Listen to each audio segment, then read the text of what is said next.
Hi everyone, welcome back to the Sports Breakdown. So we were not there for a few days because I was busy as well. But we are back to talk about Ashes cricket and especially on Australian cricket. So this is the first episode of Road to Ashes. So we brought in Jack from the Dibbly Dobbly Podcast once again. Thank you so much for your valuable time and for coming for this interesting discussion and talk on Australian cricket in general, and especially on the Ashes, because there's so much updates to speak about. So many things going on in the Australian cricket test camp right now. Yeah, so thank you so much for coming, Jack. Thanks for having me back. It's always a pleasure to be on, and I'm very excited to talk about the Ashes today. Yeah, and Satwik is in the stream also, so we brought in Satwik as well. How are you? Yeah, so please do check the Statsman also on Instagram, and please check the Dibbly Dobbly podcast on YouTube, and it's also on podcast right now. It's on Spotify, Apple Music, Apple, Anchor. Yeah, Anchor FM. So please do check out the Dibbly Dobbly podcast. Sorry, on those platforms. Yeah. So how have you been, Satwik? Yeah. I have been waiting for you actually. Yeah, sorry for the delay. Yeah, but let's hop on to it. Yeah, let's talk about Pat Cummins, appointed as the 47th Test captain, Australian Test captain, and the first bowler in the Australian cricket team to be appointed captain since Richie Bernard in 1964. So I think that's around 50 years since they've appointed a bowler being captain. Yeah. So how interesting will this tactic be, Jack, for a bowler being captain, and obviously Steve Smith also appointed vice captain. Yeah, he was part of the sandpaper incident, but he's back as captain. But he's back being vice captain. Yeah. So thoughts on Pat Cummins being the captain? Yeah. I think he will do a good job. I think, Pat. Yeah, it'd be interesting. We've gone away from picking a batsman as the captain. We've gone against the grain, and that's the thing in cricket. Everyone goes with a batsman or a keeper as captain because they think fast bowlers can't do the job, but they can. They're very smart. They know the tactics well. And that's their job, to get batsmen out and think about the tactics and set the field. And Pat's got all the cricket smarts in the world. He's a very smart and knowledgeable person, and certainly a player within the game. So he is going to take on more of a collective role as captain. He's going to have Steve Smith do all the work on the field, and off the field, he'll do the rest. When the team's batting, he'll be there offering advice and stuff like that. So it'll be interesting, but very exciting. I think he will do a great job. Unfortunately, in difficult circumstances with what's happened, but it's a great honor, and he'll do very well. Do you usually we know in test cricket usually they don't appoint bowlers as captains because of their injury concerns, and they can be injury prone. Do you think I know Pat Cummins has stamina and he can survive 5 test matches? Will this be a test for Pat Cummins in general for the upcoming Ashes? Will this be a good test, big test? Because him bowling about 20 or 25 overs, then captaining the side, then potentially also batting. He could be a all-rounder. He showed that in the IPL as well. This year, he's a potential all-rounder. So do you think that could be issue for Pat Cummins, do you think? Or will he be able to manage his workload during these 5 tests? Yeah. It's going to be interesting. He's not going to have a rest. He's not going to be rotated because he's the captain now. Yeah. So he will need to be smart about when he bowls in long spells. The other thing with fast bowlers being captains is they probably over bowl themselves and under bowl themselves. He needs to get that balance right in the middle. So that's where Steve Smith comes in as vice captain to say, hey, tap Pat on the shoulder and say, hey, Pat, you need a rest. We've got other bowlers to do the job. So he'll need to be smart about that. But he's a very fit player. He's got a lot of stamina, so he can bowl the long spells, but he needs to get that balance right. That's the biggest challenge for him in this Ashes series. I think he'll do a good job in all the other areas, but this is the major challenge for him, is to get the balance right between bowling enough and not under bowling himself during the series. Yeah. Satwik, do you have any questions to ask on this matter? Yes. Just a second. Yeah. Yes, I had a question. Do you think is this Australian team capable enough to beat an English fast bowling attack? Because now Robinson has come, who has been stellar for Sussex and now for England, and the spin attack, which is I say a decent option between Dombes and Leach. But since Stokes has come, Leach will play the test matches. So Leach is a good bowler, as we saw in India and Sri Lanka. So what's your take on it? Well, it's going to be very difficult for them. England have not had a great time in the last two series. The problem is they haven't got the pace and they haven't got the ability to take 20 wickets on flat, lifeless pitches in Australia. You need to bang the surface and you need to, really bend your back here in Australia. And the Australian bowlers do that because we're used to these conditions. Whereas England, you're used to the ball moving sideways, and you won't have that with the Kookaburra ball after 10 or so overs. It just becomes flat and doesn't do anything. So they haven't got real pace. The only one they have with pace is Mark Wood. They would have had Ollie Stone to come in as well, but he's injured. Jofra Archer's injured. So really Mark Wood's their only real weapon with pace. You've got to manage him well. He's injury prone, Mark Wood. So they've got to be very careful about that. England got to use him in short, sharp spells. When nothing's happening, you've got to use him in short, sharp spells. With the spin attack with Leach and Bess, well, Don Bess has struggled in his career thus far in Test cricket. Jack Leach is an okay bowler. He's done well, but I prefer, Nathan Lyon's better than him, in my opinion, obviously. So it's very hard to bowl finger spin in Australia. So he will need to do a containment job. If the bowlers aren't taking wickets, he needs to slow up the run rate and get some wickets on these pitches if he's in the side. Obviously, now with Stokes coming back, he is going to be in the side because of that all-round option. So they are up against it. They need a lot of things to go their way. But they need to... Australian conditions, I think they're clearly favourites to retain Absolutely. They are up against it. And they're missing the pace. And that's the main thing, really. They haven't got someone who can bowl like a Pat Cummins, 140 clicks, to be effective in Australia. They're just basically medium paces. And with that sort of speed, you're going to get hit for runs. Simple as that. Because Stark, Hazelwood, Cummins, that's like the pace trio of Australia. I think it's the best, I think, compared to even England. I think they can't match because Henderson, Broad, I know they have so much wealth of experience, but at their age right now, they have gone past their prime right now, and I don't think they're going to really struggle in Australian conditions. And especially, I think in Gabba, I think the situation is not that good. It seems like they say there's sources saying that it could be washed out, right? If I'm not mistaken. There's been some rain, quite a lot of rain. Yeah. Obviously, this time of year, it's usually hot in Brisbane, summer. Obviously, the England have taken their weather here to Australia, which is... it is raining at the moment. Maybe a green pitch is on the cards at the Gabba because of the lack of preparation for the ground staff. So let's hope it doesn't rain. But at the moment, it looks like there's some showers at the moment. So let's hope they're clear and we get a good first test in. But fingers crossed for that. Yeah. Let's talk about Tim Paine and him stepping down as the captain of Australia due to alleged 16 scandals brought up in 2017. And then why didn't Cricket Australia actually investigate these before appointing Tim Paine as captain in 2019 or 19 when they were in critical situation after the sandpaper investigation? Why did they bring up this topic right now before the Ashes? And why did, why did Tim Paine reveal all this, like what happened 4 years ago? I don't know whether you know his personal things, but I'm just asking as an Australian cricket fan, why would Tim Paine do such a thing just a month before the Ashes, and then taking a break obviously from all formats of cricket, which we should respect from Tim Paine? So thoughts on that? Yeah. Okay. Whenever you keep a lid on anything in any sport or anything in cricket, it is always going to come back years after the event. I've seen it many times with scandals in Australia. In Australian cricket, that is. There's been quite a few. This one, I did not know about it. I don't think anyone knew about it. If he came out at the time, he wouldn't have this problem because it would have been out in the open at the time. The reason is because he probably knew that this was going to come out. He said it was going to come out. He had to act on it.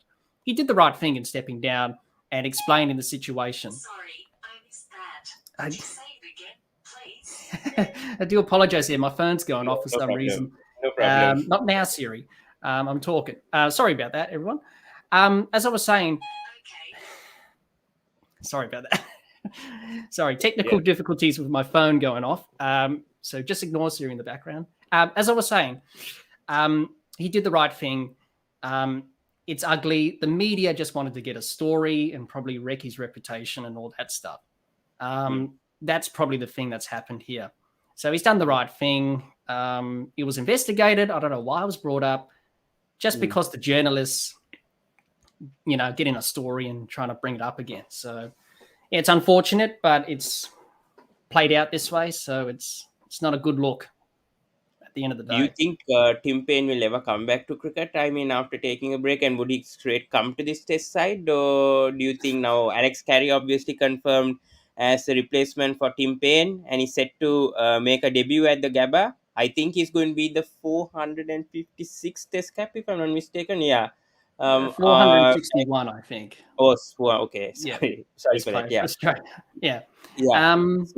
Yeah. Okay. I'll answer about Tim Paine coming back potentially. I don't think he will. He is 37, and he probably won't get back into the test side if they are going to pick Carey, which they have. I'm very delighted that they have, because a bit of South Australian bias here. He's from South Australia, so it's good to see another South Australian in the test side. And South Australia's produced many great test players over the years in Australian cricket, going way back. So it's good to see him there. I don't think he'll come back after this. I think they'll probably move on from Tim. It would be nice to see him back, but I think this is it. I don't think he wants to come back. It's up to him. If he may retire during this time. He hasn't alluded to that. So, I think this is probably it for Tim Paine for his career. It's unfortunate, but I don't see him coming back in the future. I don't think in this test side, let alone cricket. Okay, yeah. And then Alex Carey, I think I can't remember where Alex Carey does play, I think for South Australia, right? If I'm not mistaken. Yeah. Yes, he does. Yeah. And his first class also is not bad. I think it's 34, if I'm not mistaken, his average. Something so like that. I think Something like that. so not bad. Yeah, I do have the stats, so that's what I'm saying.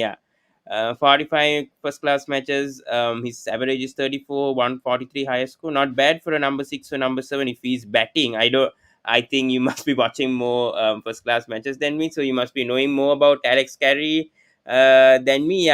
So maybe would have I don't know, Matthew Wade also could have been another option if I'm not mistaken for this test. But Alex Carey was brilliant during the 2020, especially in the 2020 we saw glimpses of him. So thoughts whether Alex Carey can make impact in that middle order.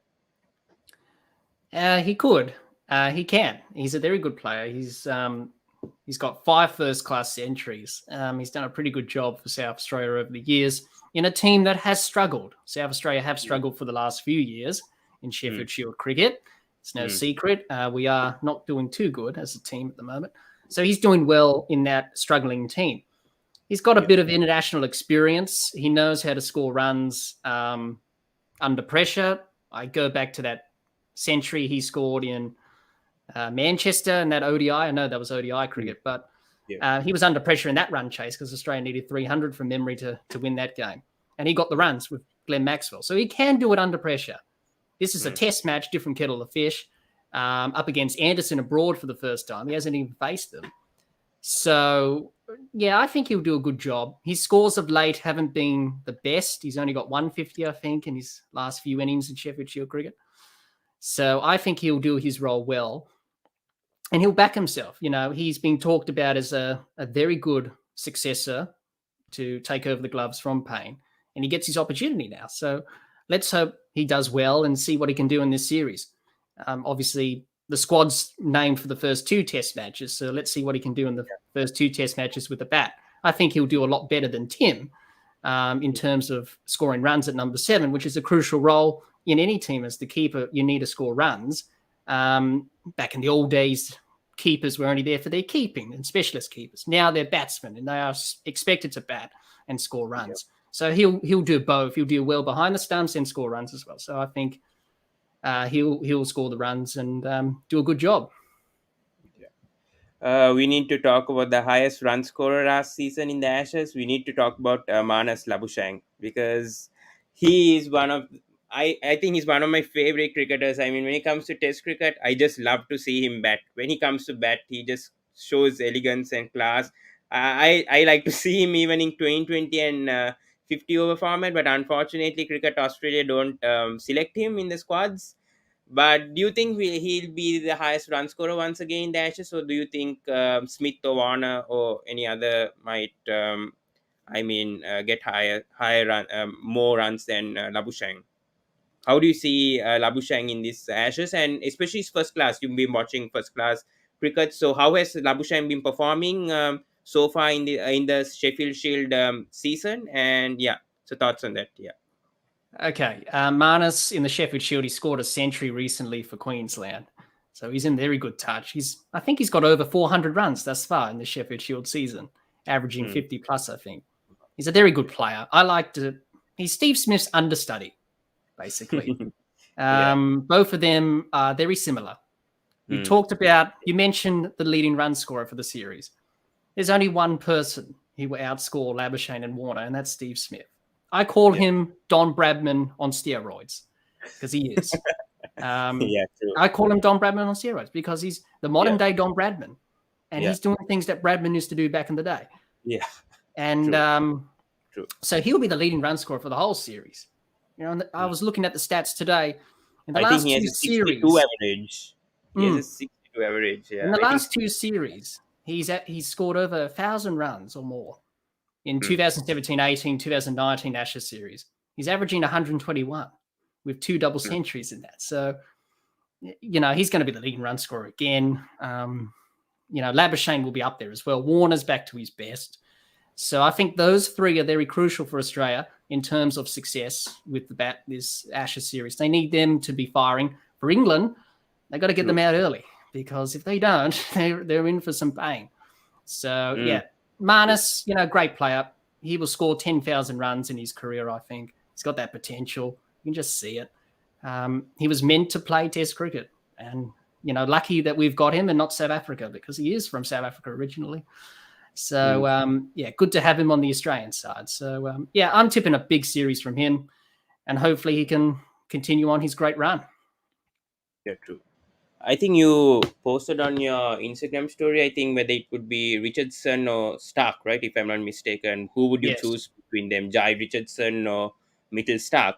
So your thoughts on that, whether Mitchell Stark will start? He had a very poor 2020 World Cup. I know it's another format. He did leak runs in the finals. That happens to any bowler, a premium fast bowler. But would you drop Stark? He's been really good, especially in the Ashes. He picks up wickets, and very crucially, he bowls that Yorker. He's the best. When it comes to Yorkers, I think he's one of the best bowlers who can deliver the Yorkers in crucial pressure situations. Yeah. So thoughts on that, whether Richardson or Stark may get a chance in the first test? Yeah. Well, I think the team's already been named, or hasn't been named officially. Someone, predicted what the 11's going to be, and Mitchell Stark was in it. So I think he's got the nod already over Richardson, if that's confirmed. Richardson's been in good form of late. He took 7 wickets at the Gabba against Queensland for Western Australia recently on a green top. He's coming back from injury. He's a very good bowler. Mitchell Stark's been indifferent over the last few years and months. He sort of reminds me of Mitchell Johnson in a way. Mitchell Stark, the way he bowls, left arm, a bit frenetic, a bit wayward. Mitchell Johnson was like that. And what Mitchell Johnson did, and I think this is what I want to see from Mitchell Stark in this series, is take a leaf out of Mitchell Johnson's book from 2013-14. Just bowl fast and knock the England batsman over. That's what Mitchell did. And look what he did. He took 37 wickets at an average of nothing, basically, in that series. Yes, that was a brilliant series. That was a brilliant series series. I can still from remember it. Australia. I think Wow. cricket.com.au All 5 showed matches. his I delivery was to Alex so de Cook in yeah, Adelaide. yeah, And that was brilliant. unbelievable. He bowled well, Mitch. And Mitchell Starc can do a Mitchell Johnson. He needs to find that rhythm again. You know, we all know what happened last summer. He lost his father. He was in a bad place. He wasn't performing well. Yeah. So I think he can definitely come back into rhythm. The selectors have backed him, I think, for this first test. Just go Yes. out there and just take a leaf out of Mitchell Johnson's book. Simple as that. Just bowl fast, right up and bowl fast. That's your job. He's not a containment bowler. He's not going to be like a Hazelwood or like a Glenn McGrath when he needs to do bowl line and length consistently. That's not he's not that type of bowler. He's a bowler who comes in, bowls fast, and try and knock off batsmen with bounces and Yorkers and all that stuff. And he can be a handful with the reverse swinging ball as well with those Yorkers. So, I hope Starkey's back to his best this summer. Depends what happens in this first test and probably the second test. They may relook at it and probably bring Richardson in because they may do some rotation as well in this series, Australia. As the series Rohan over here says Australia need to rotate paces as lesson learned from series versus India. Manage Stark well. Use Jai Richardson too. Yeah, absolutely. And I think Australia will do that because the series against India, we looked a bit tired at the end of that series. We weren't as effective as we once were. So we did that in England in 2019, but that was based on conditions, and it's different. Obviously, Australia and England's different conditions. So I think they'll rotate Stark and Jai Richardson in the series. I think Hazelwood may play all 5. Nathan Lyon's going to play all 5, obviously, because he's a spinner. So, and Pat Cummins can't be rotated because he's the captain now. So, I think they'll be rotated throughout the series. Both of them are very good bowlers, but I think Stark's got the nod over Jai Richardson in his first test for the series. and especially the day-night test in Adelaide, that would be the interest in the pink ball test for Australia. That would be the decisive test, if I mean the second test. That would be challenging for the Australian players, mainly because they don't play that much pink ball test matches. I don't know. Have they played pink ball test matches in Sheffield Shield, the season going on so far? Yeah, no, we haven't done that for a few seasons now. They got rid of that. Australia play more day-night tests than anyone in the world, actually. So we have a very good record. That test match, that's probably England's only chance of winning a test in this Ashes series with the pink ball. From memory, the last series in 2017-18, Anderson got 5 wickets. That was his first 5 for Australia. And got rid of Steve Smith out cheaply in both innings. And I think Australia got bowled out for 140 odd in the second innings, but we still won the test because we batted well in the first innings because Sean Marsh got a superb 100 and we made over 500 runs. So that's going to be interesting, but I think Australia may win that test and may win the third test in Melbourne. Depends how the pitch is, if it's flat as it has been in the past. But realistically, that's probably England's only chance to win a test in Australia. Adelaide. Also, I think the fifth test is also in a doubt, right? They're not sure about the grounds. They've confirmed it's Perth. Yes, it is. Yes. So the situation there is with the government of WA, which is Western Australia, about this current situation about quarantine and all that stuff. So the fifth test in Perth at the new stadium, obviously, is in doubt. They were talking about probably having a day-night test in Melbourne, or they could have it in Sydney or in Hobart, which is in Tasmania, which is Bellerive Oval, obviously. So that looks like probably going to be the MCG. I don't think it's going to be in Hobart because of the size of the stadium. You want to get more people and more money, obviously, all that stuff. With cricket boards think about that. So it's going to be interesting. It could be the first time, and it will be the first time that we are probably going to be doubling back, because if people remember, Ashes series used to be 6 test matches back in the day. They used to back up at one venue, obviously. And we haven't had 6 test matches in an Ashes series for a long time. But we used to double up, obviously. So this could be a situation like that again. This time with a 5-game series, obviously, not a 6. So be interesting. We'll have to wait and see what Cricket Australia decide. I think they had a meeting today to decide it, but nothing was said out of the meeting. So we'll have to wait and see what happens. That's not until January, that test, but I think a decision will be made forward, probably this month maybe, on that 5th test. It doesn't really matter where the 5th test is played. At least we have a 5th test at the end of the day. It'll be unfortunate that Perth missed out. Yeah, sorry to interrupt. I think Dipanshu says here, I am getting a news. Last test will be cancelled. Is it true? Yeah, so I don't know. I'm not sure. I don't think. It's difficult to get a gauge on that because of Cricket Australia and the government of Western Australia are talking with each other constantly because of quarantine and what's happening now with the new situation. Obviously, we just have to adapt, and the players have to be ready to play anywhere, really. Whether it's going to be in Perth or Melbourne again or Sydney again or Adelaide again or Hobart, you got to be ready. So, yeah, I'm not sure about that. Believe what you believe. But I think because the Big Bash is also going on, I think there could be a issue, right, with the grounds. If I'm not mistaken, with the Big Bash, could there be a clash? No, there won't be a clash, I don't think, because the schedules are quite separate from the international schedule.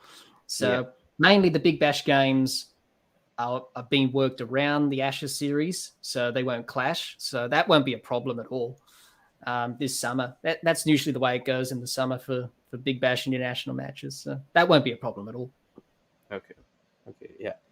We have here from Satwik here, Cricket the Tashan. He's asked, Cummins has been a good captain for New South Wales. Do you think Cummins would get all the blame if Australia loses the Ashes? Well, he did captain New South Wales in a few ODI matches last summer, and New South Wales won the final. I don't think Pat captained all the games, I don't think. I think he missed out one.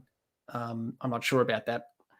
Will he get all the blame if Australia lose? I think a little bit. Obviously, the captain does get blame when you lose a series. So I think all the team will get the blame. Obviously, the backlash from the media and all that stuff. Of course, they will get the blame, not just Pat. So it'll be interesting. But Australia are favourites to win, and they should win, I think. So if they don't win, then he'll probably get a bit of flack from the media, obviously. But that's the part of playing cricket. Of course, you're going to get that criticism from the media. You've got to own up to it and say we weren't good enough on the day. So if Australia do lose, which I don't think they will, you just got to admit it and say we weren't good enough. Just like last summer against India, we weren't good enough. India were better, and we move on and try and get better. So I think it will be the same thing here with Pat and Australia. Yeah.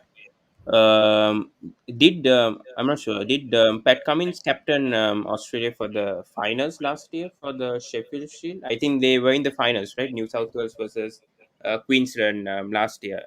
Yes. No, he only captained the one-day side.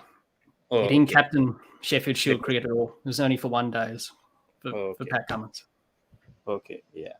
But they did reach the finals last year, New South Wales. But coming to Cam Green, I think Cam Green was the highest run scorer. I think he plays for Queensland, if I'm not mistaken. He plays for Western Australia, Cam Green. Oh, Western Australia, okay, yeah. Rohan here asks, Cam Green must step up as an all-rounder in Ashes to share load from Pace Trio and Lion, yeah. So thoughts on that? Yeah. Yeah. It's going to be a big summer for him. Last summer, it was his first series, so he was just getting into Test cricket. It takes a long time as a player to get adjusted to that level. He's been dominating Sheffield Shield cricket for the last couple of seasons, scoring hundreds, and his bowling is improving. And I think he's got the potential to be a very good all-rounder. But, it's going to be crucial for him at batting at number 6. He's got to score runs, obviously, and I think he will against this England attack. And he needs to bowl a lot of overs as well, obviously, because now Pat Cummins is now captain, so obviously he's got to bowl a lot of overs. Nathan Lyon as well. So he's got to take wickets as well and contain runs as well, Cameron Green. And obviously, Marnus may bowl a few overs of his leg spin every now and again just to cover the overs. So, yeah, I think he'll step up and I think he'll be ready for the challenge. It's an Ashes series. Of course, you got to be up for the challenge.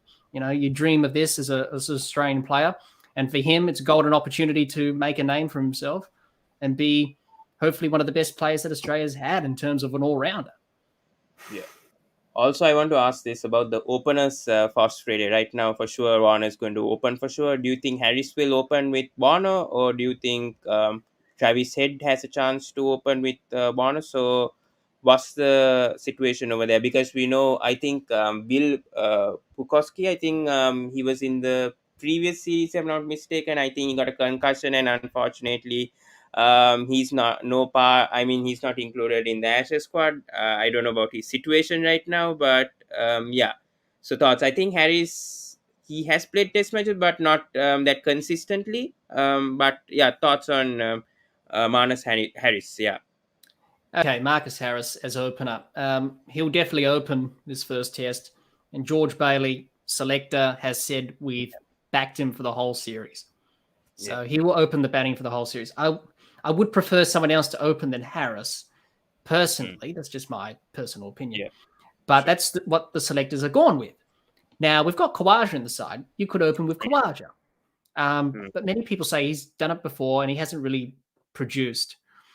Travis Head, I don't think he'll open in Test cricket. I think he's best suited to bat at number 5, the lower order. So I think for the openers, I think Harris will be the main opener with Warner throughout the whole series. Bukoski, you mentioned him. He did have a concussion. Excuse me. And he's not going to come back for the series. He's not going to play the Ashes because he won't have enough time to recover and get back. It's unfortunate. He's had a lot of concussions. Happened twice, right? If I'm not mistaken, it's happened twice to him, or twice or thrice. I don't know how. Yeah, it's happened. He's had 10 concussions throughout his. Half of them have been in cricket, and half of them have been in AFL football, which is sort of like rugby for those who don't know, but on steroids. Basically, it's a lot tougher than rugby.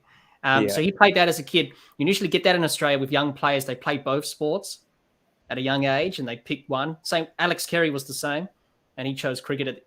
He played football and then he got delisted from his club in the AFL and he played cricket. Same with Will Bukoski. He picked cricket, but he got most of his concussions from football and cricket. So you got to think about his long-term future as well. It's unfortunate. So he won't be coming back at all this summer, I don't think. He just won't have enough time to play enough cricket. But if he didn't have a concussion, do you think that they would have opted him instead of Harris? Or do you think I think they would. I think they would have, because he did do well against India last summer in that test that he played at the SCG. I thought he played really well. He looked assured. Yes, he does have a problem with the short ball, but I think he handled it well when Bumrah went upstairs to him a few times and he pulled it away for a few runs, a boundary or so. So they would have gone with him if he didn't have the concussion. Or they would have batted him at number 5, which is another option for him, just so he doesn't face the short balls, obviously, at the top of the order as an opener. They would have talked about that option as well with him. But now he's got the concussion. Obviously, they've backed Harris. I wouldn't be changing the opening partnership halfway through a series. If you're going to stick with it, stick with it. Stick with Harris. Okay, give him a go. Because he's had a few goes, but he's been inconsistent. He scored 50s. He's looked good, but he needs to get on with it. This is an Ashes series. You've got to bat well with David Warner, who's coming back into form. He needs a good partner. And David Warner hasn't had a stable partner opening the batting with him for ages. Not since Chris Rogers for a long period of time. Then he retired, and then we chose Burns, and then obviously he got injured last summer, so we tried Burns and Matthew Wade, which didn't work against India. And then we tried Bukoski, and then Warner came back. He wasn't fit enough. So we just need a stable opening partnership. That's all. So they're going to stick with Harris. I would like Khawaja. A lot of people in Australia say Khawaja should open. But that's not going to happen. And he's not even going to be in the side because Travis Head's going to be at number 5. So if Marcus Harris does fail in this series, that's a possibility. I hope he doesn't. I hope he does well. then they may relook at it and may include Kawaja as opener. Maybe. I don't know. I'm not a selector, so it's up to the selectors at the end of the day.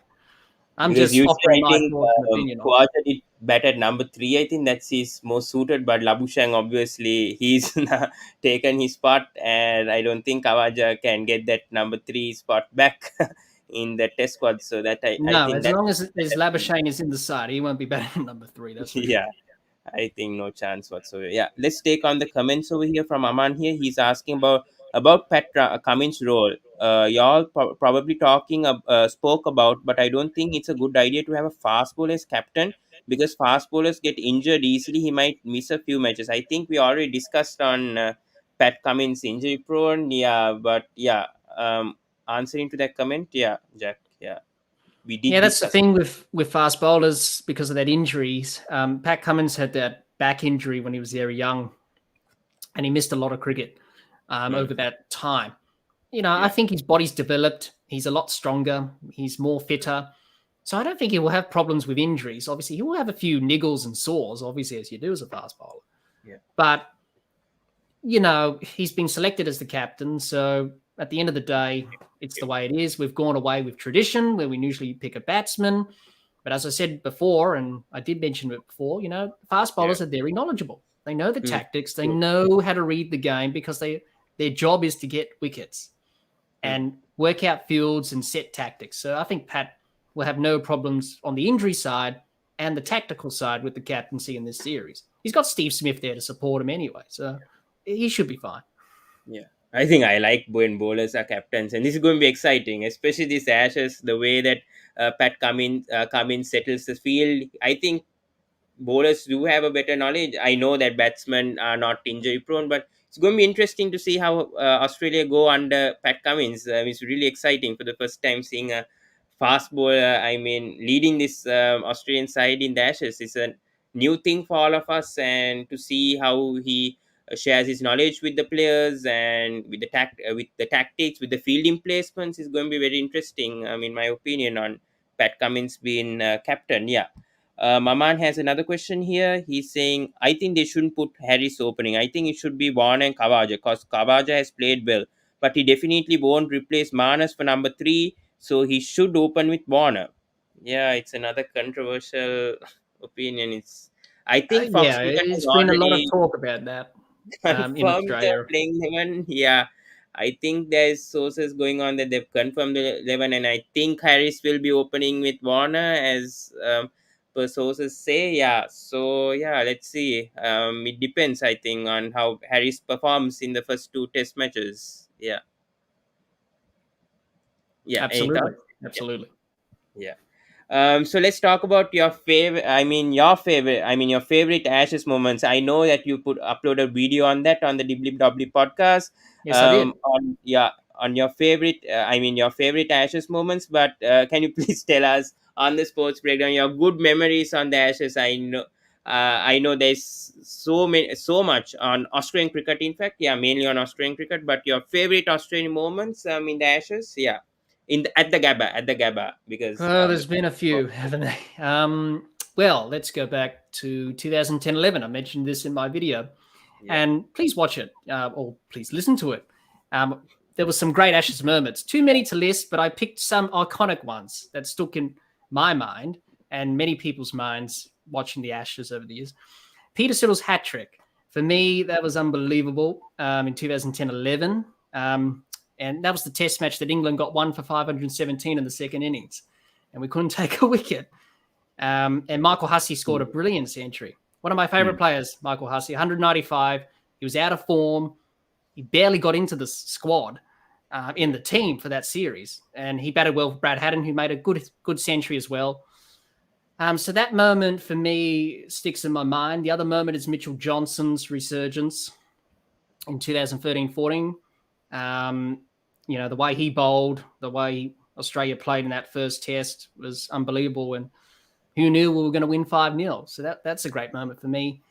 And I think he was good with the bat also, Mitchell Johnson. I think he scored a half century in the first innings and then scored a 40. Yeah, so he did he both did. well with both the bat and the ball as well. Yeah, picking up 8 wickets, I think, that test match. Yeah. Yes, he did, and he took the last wicket of Anderson. I think he bounced him and got that last wicket to win the test. So that sticks in my mind as well. Steve Smith's century in 2017-18 series, he scored a brilliant century there, and Nathan Lyon's run out in that same test match of James Vince that changed the whole series, and Australia went on to win 4-0.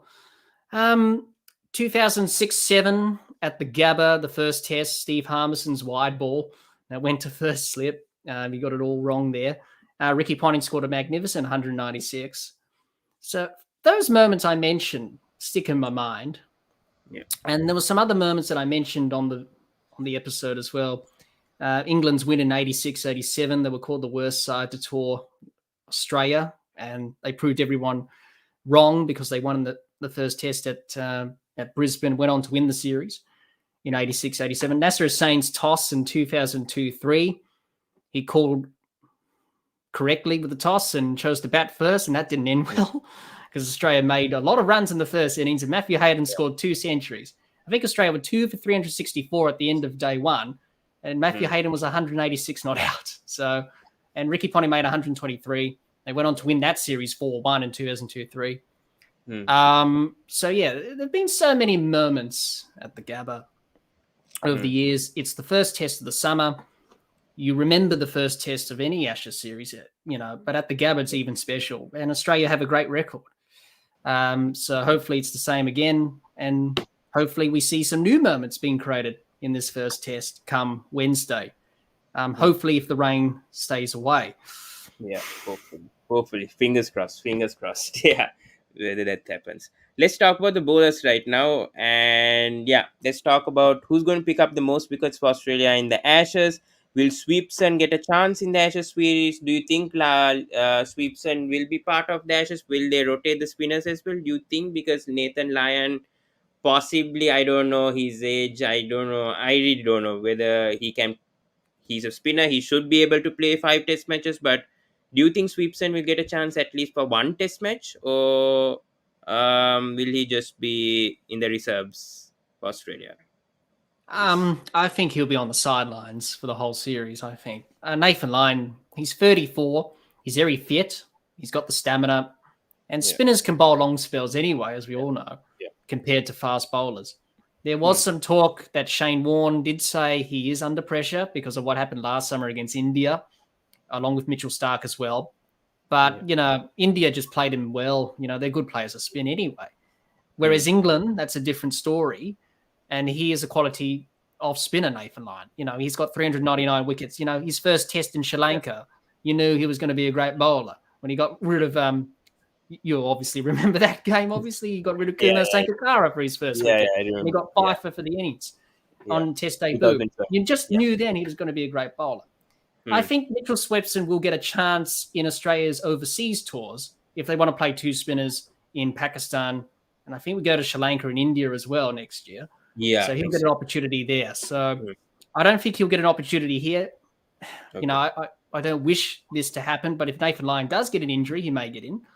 That's the only way he'd probably get into the side. So I think Nathan Lyon will play the whole series, and they'll just keep him as the main spinner. Okay, yeah. And your final thoughts? We'll ask your final playing 11 for Australia in the first test.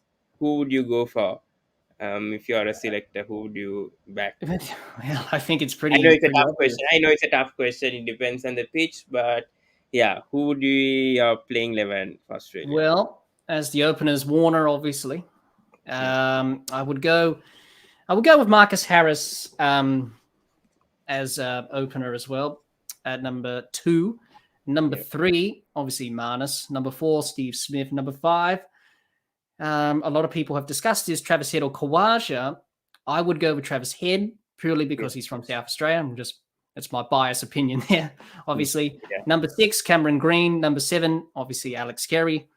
Number 8, you got Pat Cummins as captain. Number 9, Mitchell Starc, and then Hazelwood 10, and Lyon at 10, and Hazelwood at 11 for the. Yeah, I think it's the same 11 for me also. Yeah, I've gone with the same 11 as well. It's a fairly obvious 11, Yeah. obviously. Yeah. Many people predicted this 11, and that's probably going to be the 11 for the first test. So Yeah. it's fairly obvious.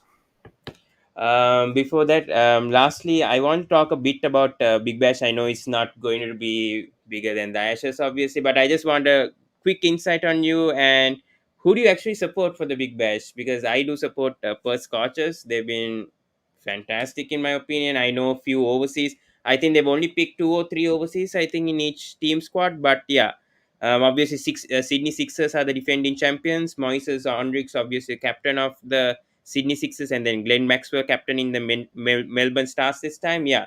But I know you'll be following the Ashes, but will you be watching the Big Bash as well in between? Or yeah, so thoughts on that? Absolutely, I like it. I like everything cricket, basically. Yeah. I support the Adelaide Strikers. We have Rashid Khan, who's back again, which is great. Good to see Rash back, playing for the Strikers. Hope we do well. We're going to be missing Travis Head, obviously, and Alex Carey for probably most of the season, obviously, with the Ashes.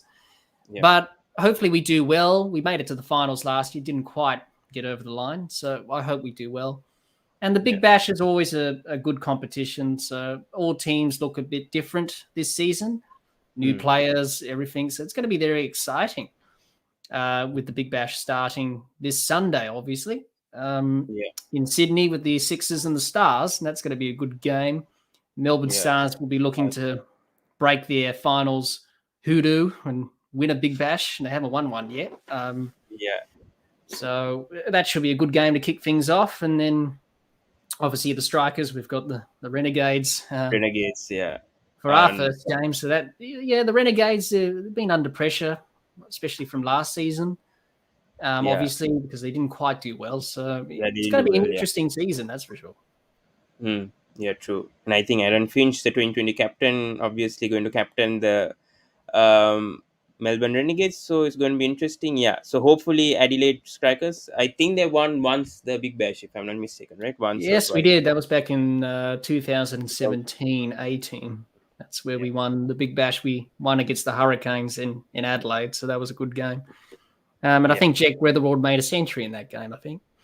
And we've got Peter Siddle as well. I forgot about Peter Siddle. We got him in the side as well. So, Rashid Khan, Peter Siddle should be good. And hopefully a good season from us. But anyway, it doesn't really matter.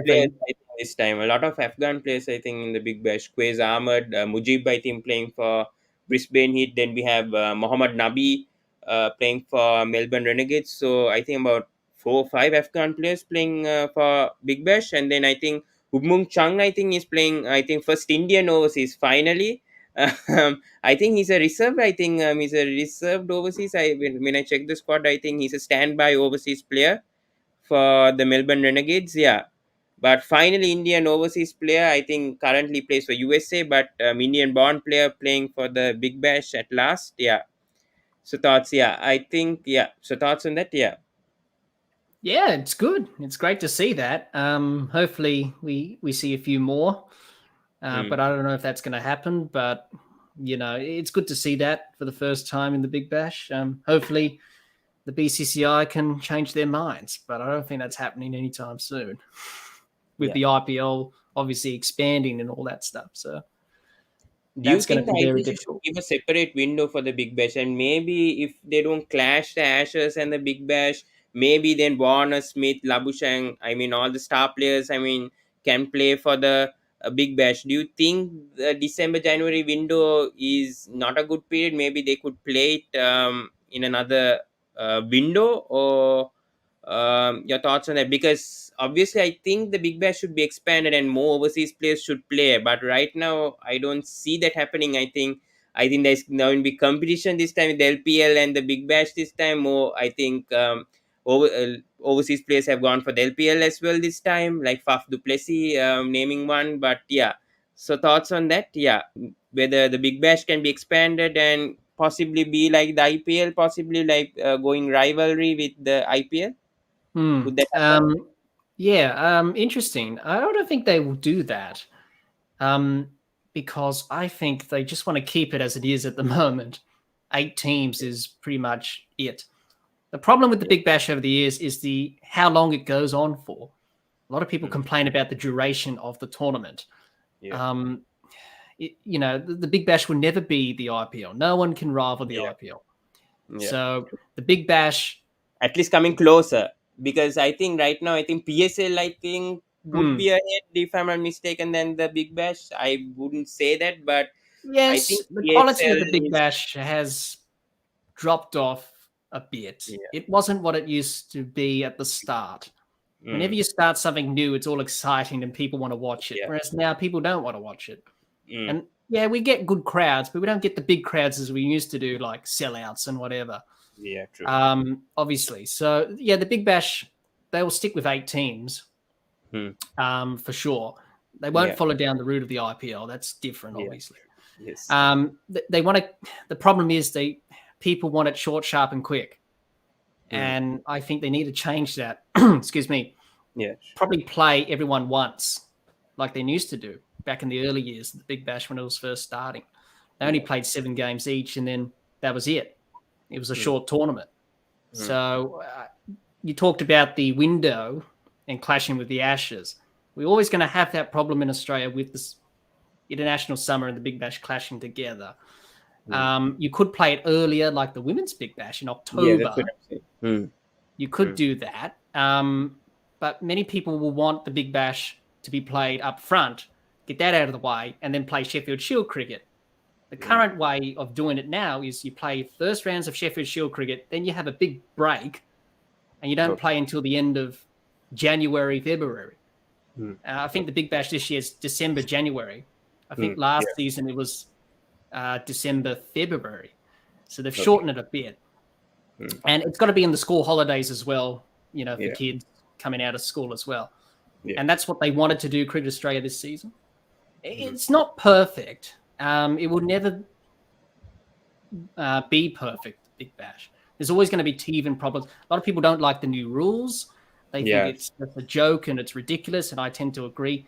You don't need to change it up. T20 cricket's already exciting as it is. You don't need to bring in new rules or whatever. We can't keep tinkering with the game. Leave it. We do too much of that. So I think Cricket Australia just need to keep it simple. Listen to the fans, what they want, and hopefully the Big Bash can be what it once was. But, a lot of people don't like T20 cricket. They prefer to watch the Ashes over the Big Bash because it's Test cricket and it's more special than T20 cricket. So you're always going to have that opposition with the two formats and the crowd numbers as well. So, yeah, I don't mind the Big Bash. As I said, I love everything about cricket. I love all formats. But, you're always going to have that opposition between the two and trying to find the right balance for the Big Bash going forward. So hopefully for Cricket Australia, they can keep improving on it going forward and learn and get feedback from the fans what they want, because they are your biggest product, the fans. You got to listen to them and what they want. And at the moment, Cricket Australia are not doing that. Okay. Yeah. So we'll end things over there, Jack. So thank you so much, Jack, for taking your time and coming for this special episode of the Ashes. Hopefully we can continue that on Sunday with England cricket. Yeah. But thank you so much. It was a good discussion with you, Jack. And please do check out the Dibbly Dobbly Podcast on YouTube, and please do subscribe if you haven't, because they do exclusive contents. I did watch that recent video with Dariel Harper, former elite international umpire from Australia. So do check out his videos. And I think Ayan asked why you don't show your face on the Dibbly Dobbly Podcast. That's just how I do it. That's just how I've done the videos that way, the episodes. Yeah. That's just how I do it. You only get to see my face when I'm doing this or talking to a guest. So yeah, that's just how I do it. That's just my style. That's just how I roll. So that's just how I feel comfortable, really. True. Yeah. So thank you so much, Jack, for coming. And yeah, do check me out. Do check out our next video in an hour. We are doing the post-match analysis of West Indies versus Sri Lanka with another special guest. So I'll be bringing him along from the Caribbean, sports journalist. Yeah, in an hour. Yeah. So please do check that out. Yeah, and thank you so much for viewing, whoever's viewing it right now. Yeah. So yeah, please do subscribe to the Sports Breakdown. Please do click the notification bell on for latest updates on a video. And yeah, let's see you in the next one. Yeah, thank you so much.